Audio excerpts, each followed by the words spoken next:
هذا المقطع لك أخي المسلم في سيرك إلى الله عز وجل، وسوف تنتفع به بإذن الله تعالى. الإنسان في هذه الدنيا يبتلى ببعض الذنوب والمعاصي ويعاني أشد المعاناة في التخلص منها، ثم يعود إليها مرة أخرى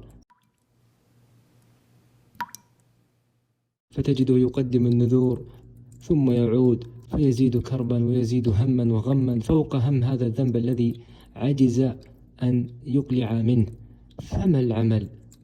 فما النصيحة؟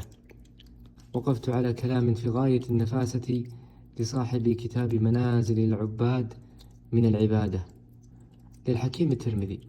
قال هذا الحكيم الترمذي في من يعاني هذه المعاناة: إن اشتغل العبد بمعرفة العيوب بقي عمره فيها وفي التخلص منها، وإن اشتغل بمعرفة العلم بالله كان ذلك دواؤه، لأن علمه به يؤديه إلى حياة قلبه وإزهاق نفسه، فإذا زهقت النفس بما ورد عليها من التجلي حي القلب بربه.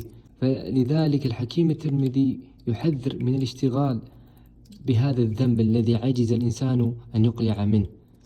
لا تنشغل أخي الشاب أو أختي المسلمة، لا تنشغلوا بهذا الذنب الذي عجزتم عن تركه، بل تجاوزوه وتغافلوا عنه، وأكثروا من الطاعات، أكثر من الطاعات، أكثر من الطاعات.